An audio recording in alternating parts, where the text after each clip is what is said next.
সাদা তিলের এইসব গুণ জানলে চমকে যাবেন। রান্নায় খুব একটা তিল ব্যবহার হয় না। সাধারণত মিষ্টি জাতীয় খাবার তৈরিতে কিংবা ঝাল কোনো খাবারের উপরে ছিটিয়ে দেওয়া হয় সাদা তিল। অথচ সুস্বাস্থ্য নিশ্চিন্তে এই খাবারে রয়েছে নানা উপকারিতা। বিশেষজ্ঞরা বলছেন নানা ঔষধি গুণ লুকিয়ে রয়েছে সাদা তিলে। নিয়মিত সাদা তিল খেলে শরীরে বেশ কিছু ইতিবাচক পরিবর্তন লক্ষ্য করা যায়। ভারতীয় সংবাদ মাধ্যম হিন্দুস্তান টাইমসের প্রতিবেদন অনুসারে আসুন এক নজরে জেনে নিই সাদা তিলের কিছু জাদুকরী উপকারিতা সম্পর্কে।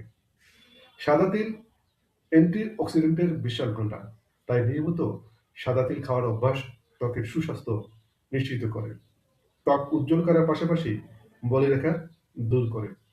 সাদা তিলে তিলে সিস্টোমের বা সেসামিন নামের অ্যান্টিঅক্সিডেন্ট রয়েছে। এই দুটি উপাদান অক্সিডেটিভ স্ট্রেস নিয়ন্ত্রণে রাখতে সাহায্য করতে পারে। হাড়ের গঠন নিশ্চিত ও ক্ষয়রোগ দূর করতে ঔষধের বিকল্প বলা যেতে পারে সাদা তিলকে। এতে রয়েছে প্রচুর পরিমাণে ক্যালসিয়াম, ম্যাগনেসিয়াম ও ফসফরাস, যা হাড়ের জোর বাড়িয়ে তুলতে সাহায্য করে। শরীরের ক্ষতিকর কোলেস্টেরল কমাতে পারে সাদা তিল, যা হৃদরোগে ঝুঁকি কমাতে পারে। সাদা তিলে থাকা জিন মৌসুমী সংক্রামক রোগ থেকে বাঁচায়। যারা কোষ্ঠকাঠিন্যের সমস্যায় ভুগছেন তারা ডায়েট লিস্টে নিয়মিত রাখতে পারেন সাদা তিল, কারণ এতে প্রচুর পরিমাণে ফাইবার রয়েছে, যা কোষ্ঠকাঠিন্যের সমস্যায় দারুণ কাজ করে। এই বিপাকীয় প্রক্রিয়ার জন্য উপকারী সাদা তিল। শরীরের যে কোনো ব্যথা কমাতে কাজ করে সাদা তিল। সকালে যা খাবেন, যা খাবেন না।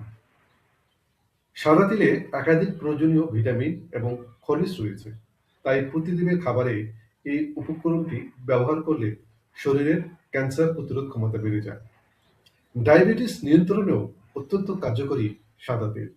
যারা ওজন কমাতে চান তারাও নিয়মিত খেতে পারেন সাদা তিল। সাদা তিলে থাকা ম্যাগনেসিয়াম রক্তচাপ নিয়ন্ত্রণে রাখতে কাজ করে।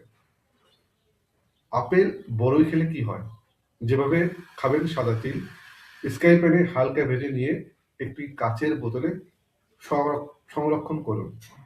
প্রতিদিন ঘুম থেকে উঠে খালি পেটে 1 চামচ ভাজা সাদা তিল চিবিয়ে খেতে পারেন।